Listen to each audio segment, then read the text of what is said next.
Ethan Young has studied football through a variety of lenses. He was a next-gen stats analyst with the NFL for a season, NFL scout with Bleacher Report, director of player personnel with UCLA football for quite some time. And now he has written a book, and it is The Transformation of College Football, How Revenue Sharing Will Change the Game. Ethan, thank you so much for joining me. Yeah, absolutely, Edward. And thank you so much for joining us as we are recording this at my class here at Cal Lutheran. Let me first start with a general question. What's the biggest misconception that we have about this revenue sharing era in college football? Sure, yeah. I think everybody right now in collegiate football is saying, hey, we're adopting this pro model, right? And what does that look like? And obviously players are receiving compensation from schools directly, right? That started July 1st. It's the first season we're doing that. To me, the biggest difference right now is everybody is spinning this off as, wow, it's the end of the world, it's the Wild West. What's happening in collegiate sports? And I think it's just such an exciting opportunity for universities, coaches, operators to say, hey, look, we can now invest like a pro model in players that we think help us win games, right? And the players that are winning games and providing value to these institutions can now monetarily partake in those, all the media rights money and all the opportunities they have.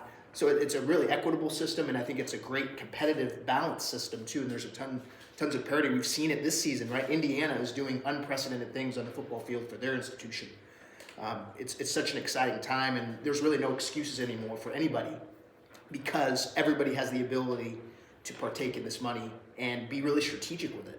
And I wanted to ask you about this new model that we're working with here, because one of the things that you absolutely implored in the book was this notion of changing the role of the athletic director. It certainly felt like in the past, the athletic director, they're in charge of every sport. And it wasn't just a figurehead position, but it was also something where you're dealing with, volleyball issues as much as you are football issues. But you're making a different argument that it should be more about roster management.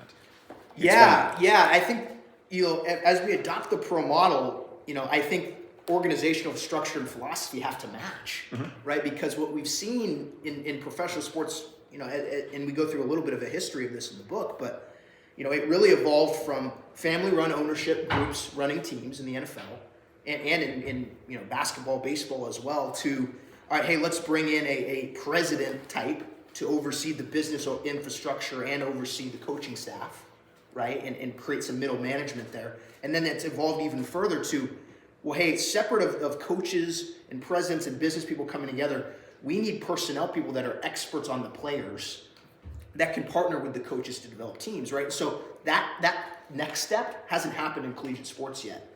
And to me, that athletic director role, because they have their hands on the money and spending of discretionary funds and management of the donors, which provide cash over cap opportunities for programs, their implementation and ability to push buttons and pull triggers makes them in effect have the same power as a professional general manager.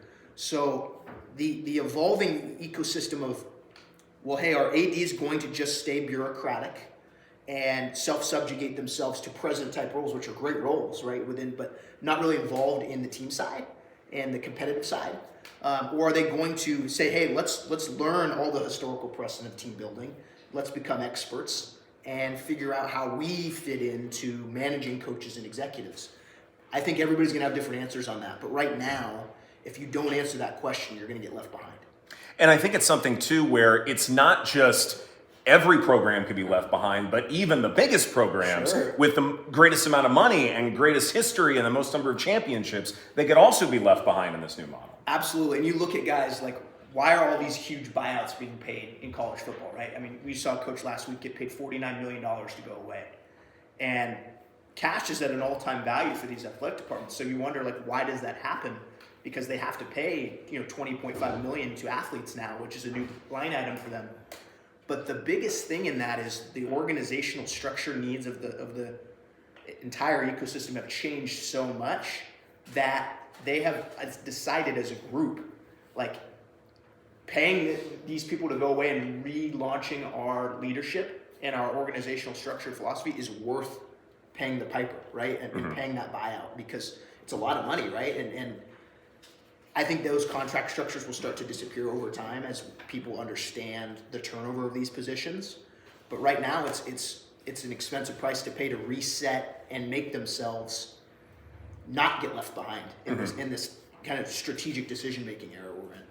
It's also interesting that when we're talking about the role of the athletic director, I think some programs are saying, you know what, let's just get a general manager and give it the nice professional title and say, you know what, that will be the person who can kind of handle all of this. But then, and certainly I had our class read about Andrew Luck and his new role with Stanford. There's certainly other general manager roles where it might be about roster management, it might be about something else, it's still an ambiguous proposition.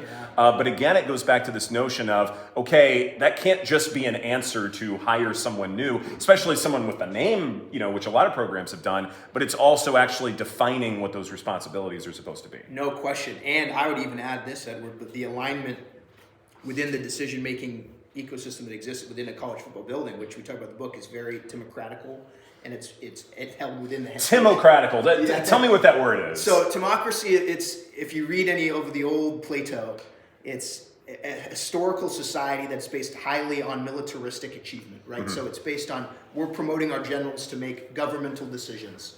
And football is that way, right? You have these great players, they become coaches, right?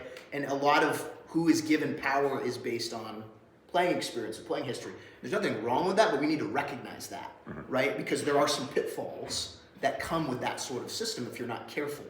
And so the idea there being, as we set up organizations now, if we are that way, what are our gaps, right? And we need to account for that. And a lot of leaders that are, creating this democratical system of maybe hiring an alumnus that was a great player to be a coach, but maybe not understanding if they are a great coach, if they have those intangibles to succeed. And so they're putting that position in, and then maybe they're struggling, and then they're saying, hey, let's create a shotgun wedding environment where we hire a big name general manager and pair them with this coach, even though maybe they're not really aligned, right? And you look at the pro model again, what is success in the pro model? Well, over the last 21 Super Bowls, only 2 of them have had teams win that had a head coach and a general manager that were not aligned. What do I mean by that? That means they didn't come up together in the same system, right? They didn't scout and coach together as young up-and-coming executives and coaches, or they weren't selected by one another. So the GM isn't clearly above the head coach in picking him, or the head coach isn't clearly above the GM in picking him. I'll give you some examples of successful versions of alignment. Andy Reid and Brett Veach, right? Brett Veach was hired by Andy as his first job when he coached the Eagles, right? He's been with him everywhere he's ever been. He's been indoctrinated in Andy Reid, right? Which is great because he knows what Andy wants. He can go get the players that Andy wants. And the team and the success of the roster match what Andy wants, right? There's a lot of alignment. We've seen it the other way, right? There's been GMs that have hired coaches that coach underneath them. You see that all the time with the Eagles, right? Almost everybody they've hired has been a coordinator under Andy that Howie had worked with when he was the general manager. So there's a lot of understanding there. And the only 2 examples of that not happening, where you have ownership hiring a GM and a head coach separate and making them work together, is the Seattle Seahawks with Pete Carroll and the Rams with Les Snead and Sean McVay.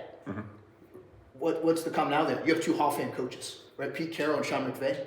So you're trying to go 1 for 100 there, right? In terms of amount of coaches versus Hall of Fame coaches that exist. Good luck getting that right? And if you do, all power to you, right? But not a sustainable blueprint for building organizations. And one thing I would add too, even with the Rams situation, is Les Snead is still on the same page with McVay when it comes to, not caring about picks and making sure that you have veteran talent and all of that stuff. They're even on the same page, and they found a way to work together. And that doesn't happen in a lot of major organizations. I would argue that they've built that though. They had to work at that. Right. They didn't step in day one completely aligned, and there was some rumors about whether they would continue to work together when McVay was hired. And I think that's McVay's really unique personality, where he's able to kind of make it work with anybody, and he's kind of a unique fit in that area. Most people wouldn't be able to pull that off, but he's just kind of such a unicorn and he's so talented, and I think he also really trusts people too, and puts people in roles and allows them to succeed. But I think there's no question at the end of the day, like if that organization is making a massive decision, who's pulling the trigger, and it's Coach McVay, right? For sure. And so at the end of the day, I think you just have to have that alignment in today's world. And when you have these, the new general managers being hired in college, do they have that discretionary authority to manage the roster and budgets and everything that, or is it title inflation like what we've seen so much of, like, my old title at UCLA was director of player personnel. All of my counterparts now are general managers. It's the same role. You're the recruiting coordinator, right? Yeah. You're responsible for bringing in all the players throughout the country.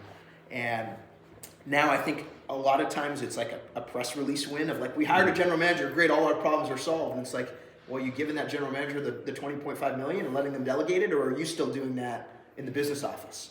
Right? And so that's where disconnects can come.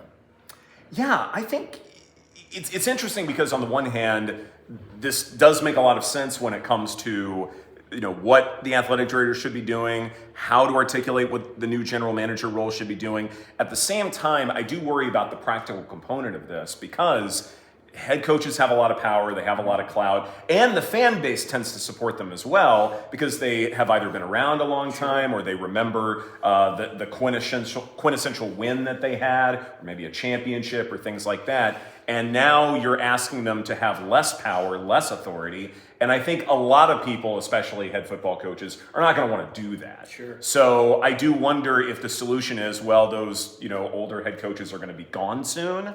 Or is it something where you got to have a university president really come in and have a lot of gumption when it comes to, reimagining what it should be? But what are your concerns in terms of the actual dynamics of applying this idea? Yeah, look, I think there's many, right? And I think this is where you do have to applaud Stanford for how they've approached Andrew Luck, right? They hired him, they implemented him, they've championed him as the figurehead of the program. Mm-hmm. And any coach that's hired is going to be his decision, mainly. And obviously he has a boss too, but they're letting him drive it. And anybody in that seat is going to be very deferential to Andrew because he's the one that hired him. He's the boss, right? Mm-hmm. So it's really just a question of framing, I think.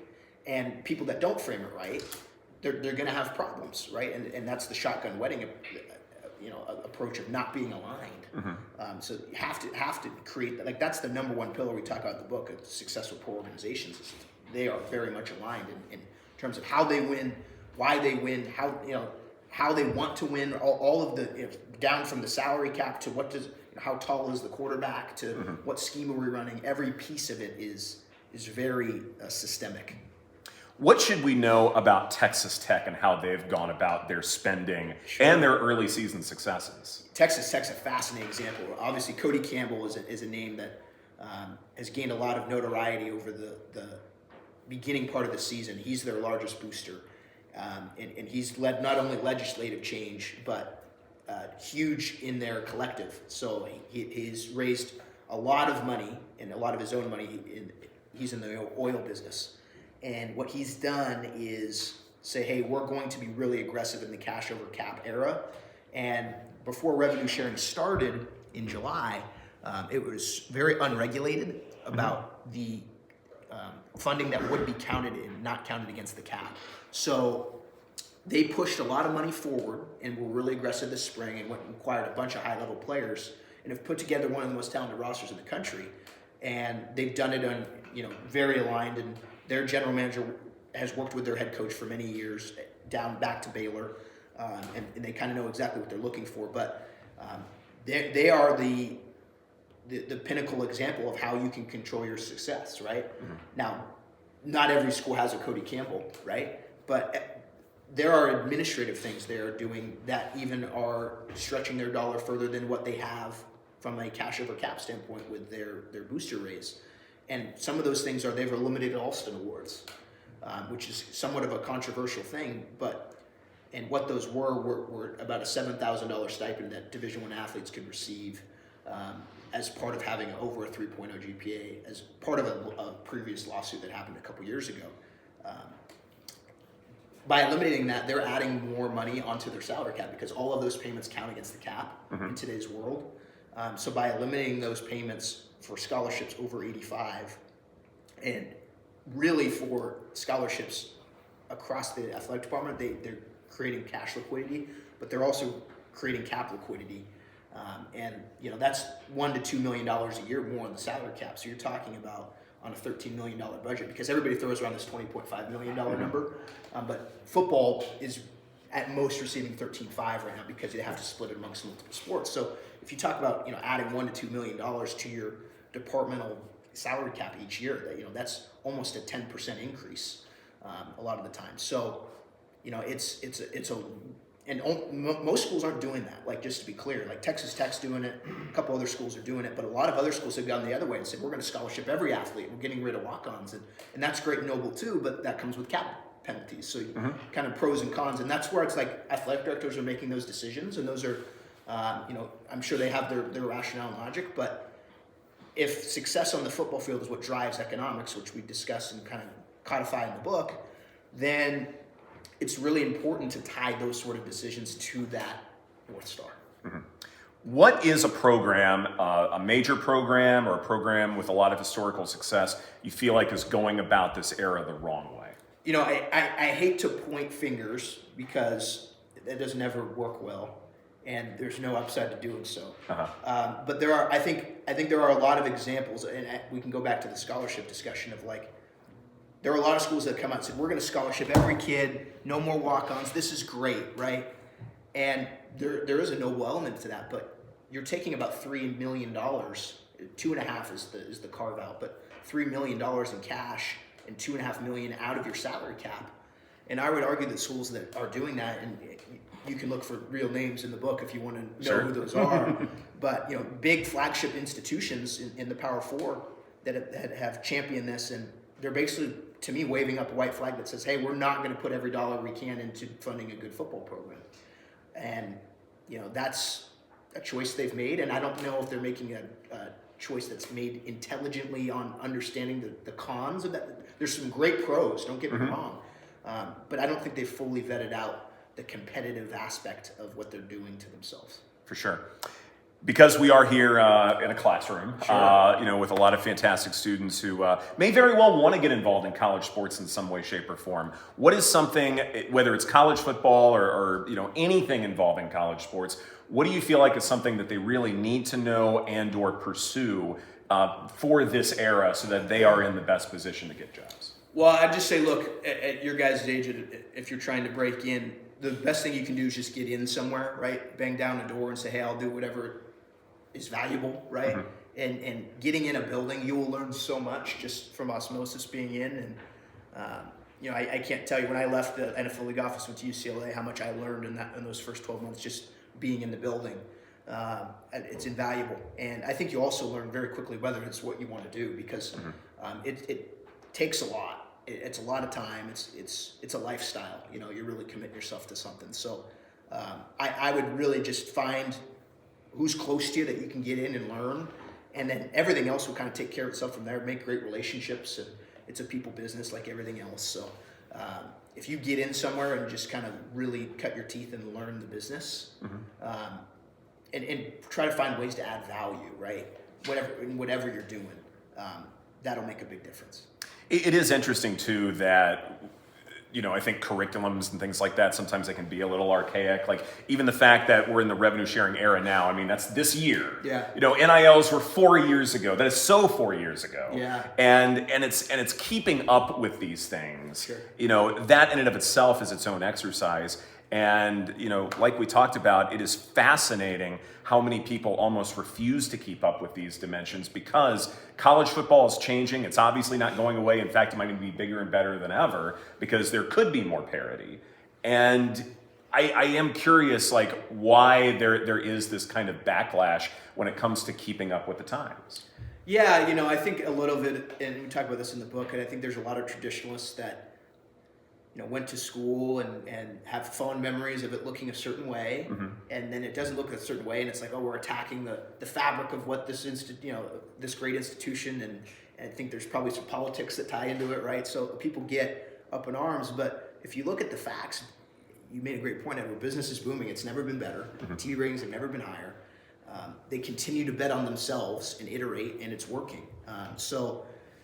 Look, there are a lot of skeptics, and there's the rhetoric around the sport is probably as fervent, negative, and positive as it's ever been. More polarized. But the truth is, the sport's doing very, very well. One more question for you before I open it up to the group here. I do wonder, because you briefly mentioned Bill Belichick, and his first season, maybe only season at North Carolina. I do wonder if one of the things that's gotten lost in that conversation, despite his win-loss record and all of that stuff, is he was also the general manager with the Patriots. No question.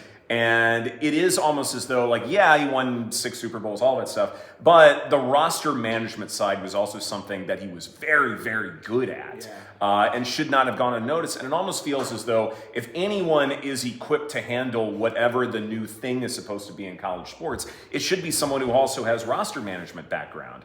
And even though things have gone so poorly, I do wonder if maybe that component should be discussed even more. Yeah, and I'll say this, let me clarify first. North Carolina was a client of mine from before the Belichick hire, so all asterisks on that. And my NDA with them is up, so I can speak freely. But it's a great job over there. It's a great facility. The upside to win there is massive. It's a really special place. I will say this though, and we talk about this in the book. When people come from the pros, right, they're sort of indoctrinated on a lot of the perks and benefits and advantages that they don't have, that are not existing in college. And I'll give you some examples. So if I'm running an NFL team, every player that's available to me has just completed 3 to 4 years of every day showing up, practicing, working hard, not failing drug tests, right? Because NCAA regularly drug tests people, right? There's all of these filters that when you arrive to the NFL Combine, you arrive at the NFL Draft, you've cleared all of these hurdles. When you're building a college team, there are no hurdles because you don't know what their day-to-day life looks like. It's the first time they're moving away from home, right? So you can take all these risks in the NFL that you can't take, or you can take, but are going to blow up in your face when building a college team. And it's so hard to learn that quickly. That's a multiple year learning experience because at first you think, oh, we just got a bad crop. And then you're like, oh, wait, no, this is a recurring theme. And there are so many talented young athletes in this country that don't actually want to do what it takes to play college sports. And that's okay. There's no problem in that. But you have to learn to vet that if you're a decision maker who's investing now cash money into recruits and athletes. So I think there's a long learning curve. To me, it's like putting a basketball executive in football and asking them to figure it out in the first year. The pro game and the college game are so different. So different. And I've been in both, and it's night and day. So just because they have roster management experience, and he has tremendous roster management experience, it's not college roster management experience. Right. And to me, there is a gap there. The amount of money that's being spread around to all with the realignment and everything, and like knowledge of Power 4. Yeah. Do you think it's my theory and a lot of other people that in the near future, conferences will separate themselves from the NCAA and kind of form their own kind of major conference and have their own like TV deals? They already have their own TV deals and stuff like that. Do you think sometime in the near future, like the Big Ten and the SEC and Big 12 and ACC will separate themselves from the NCAA and become their own entity of sorts? Yeah, we talk about this a little bit in the book. It's already been discussed internally amongst both commissioners. So yes, I think that we're heading in that direction. Whether they pull the trigger, right? That's a different. I think nobody knows the answer to that right now.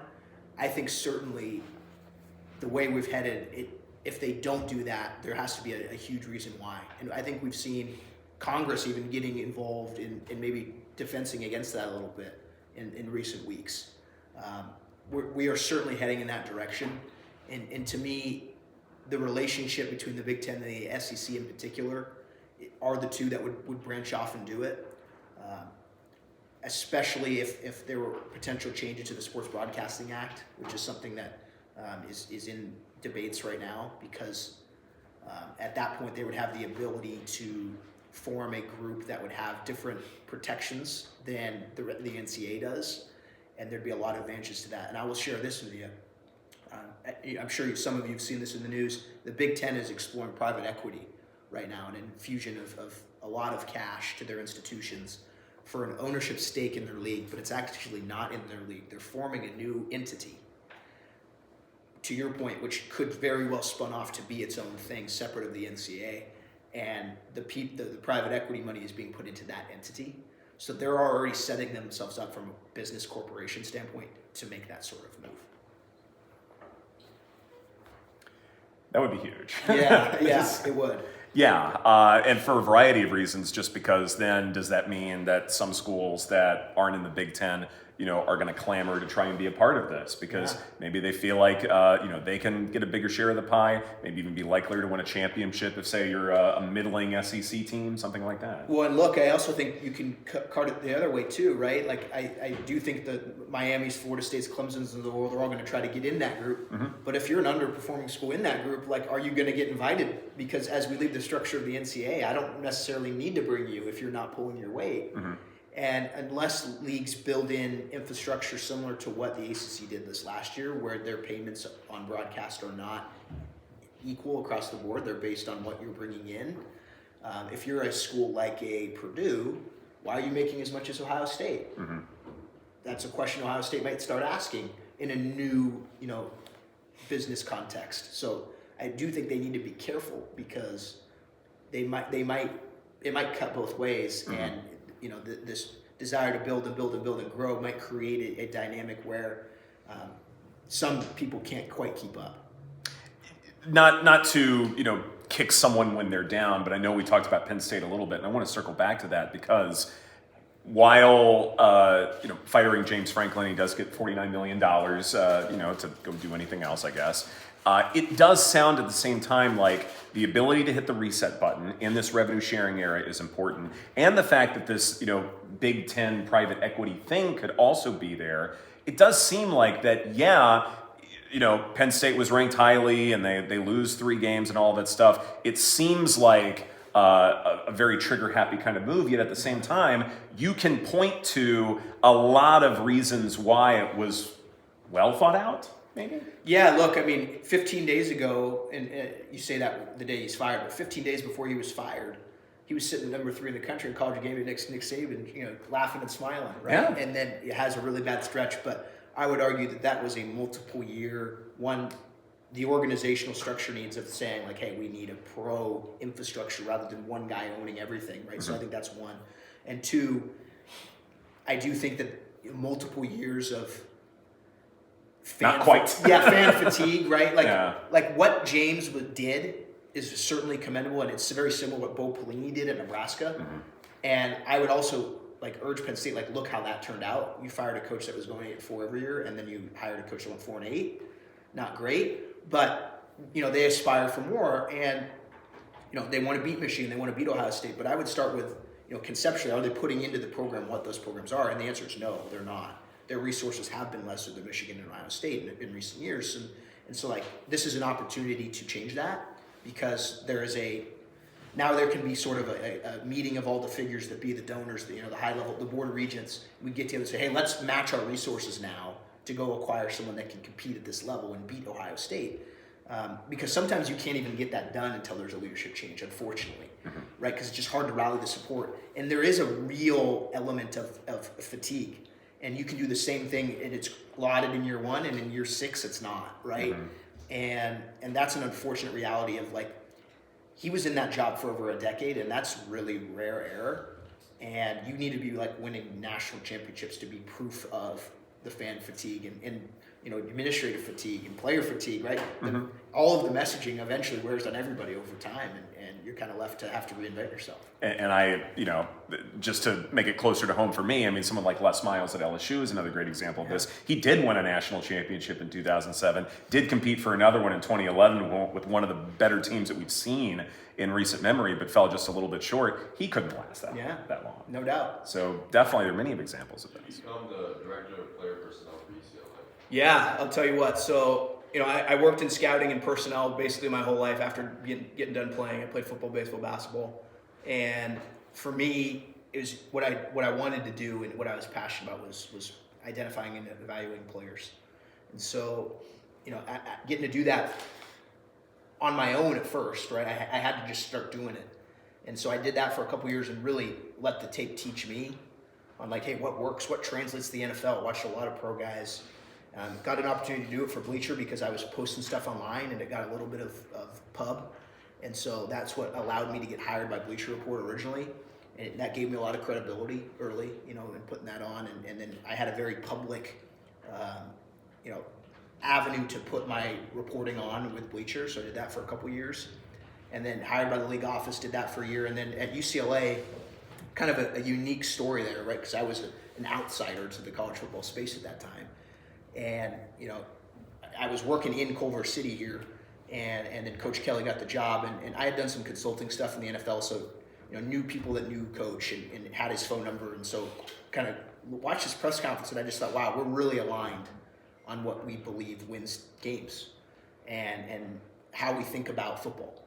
So I kind of just went over there and said, hey, I'd like to come over and meet you. And he was kind of like, yeah, whatever. Didn't really give me the time of day, but just like, yeah, sure, come by. I don't even know if he thought I was going to come by. And so I did, and we ended up having a long meeting, and I left some stuff with him, and he thought it over, and then he called me back a couple weeks and said, hey, just come over and meet with all the department heads and pitch us on what you think you could do. And so, I prepared that whole night kind of for what I was going to pitch, and I had like 12 ideas, right? So I walk in to meet with him, and got all the department heads there, and it's like you're all just sitting there like, why am I here? What are we doing? And so I just go down the list, and he's the only one speaking, right? Everybody else is just sitting there stoic, and idea number one, no, we can't do that. It's against this compliance rule. Number two, no, we can't do that. All the way down the list, and I get to my last thing, and I'm like, I can do automated reporting and scouting reports on your opponents, right? And based on PFF and a couple other things. And it's very similar to what I'd done at the league office, because I worked with Tony Romo, John Gruden, Chris Collinsworth each week, creating reports for them on their games, the broadcast matchups. And so I found a way to automatically do it rather than do it by hand. And a lot of that was because of the group I was working with, Next Gen. We had really great data. And so I showed that to him, what I was doing for Gruden, and he was like, wow, this is game changing. So he hired me on the spot right there. He hired me as Director of Strategic Intelligence, which was a made-up title, first of its name. And essentially what I was all things special projects. So at first it was, hey, I want to research this thing. I want to look into this. I also did all the opponent scouting reports in depth, and then situational management. So fourth down, clock management, 2-point conversions. That was my wheelhouse. So I was on his hip on game day, kind of with all the charts and things we'd all discussed in meetings, but it was all based on research and in historical precedent. So did that for a year. And then he, I think, quickly saw in me that I was a personnel guy and an evaluator, and I did a lot of recruiting special projects. And frankly, our recruiting in year one was not great, so he decided to make a leadership change and promote me to run the department. I was very young. I was managing a staff of people that were a lot older than me, but it was a great learning experience for one, managing people, and two, running my own group and department. And we led a rebuild that took many years, but we ended up going 28-13 our last 4 years. It was really great, and it was a special time. But you learn a lot on the job. I'll tell you that. It's especially managing people, right? There's no playbook for that. You got to really just dive in and really have a couple people in your corner that you trust and that can shoot you straight about, like, hey, this is how you're coming off, or this is what the group's thinking, and then you can really have success in it. And to me, like, the advice I'll give anybody about managing people is, if the people that you manage know you care about them in today's world, they'll run through a wall for you. But you got to really be intentional about that, because they don't know you, you don't know them, and it's a professional work environment, and it's a political work environment. Like, football is highly political, and it's like Game of Thrones sometimes in there, with massive egos and coaches that want this, and it's a lot to manage.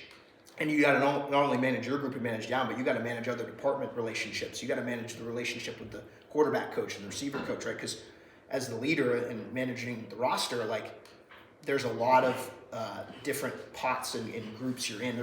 The Venn diagram is big. And so you got to really be intentional about how you manage relationships with people. But if people know that you care about them, that's the first step. And if you can get that done, then you can get pretty much anything you need to done in working with people. And that's a key part of it. Good stuff. Once again, the book, The Transformation of College Football, How Revenue Sharing Will Change the Game. Ethan, thank you. Absolutely, Edward. Thank you.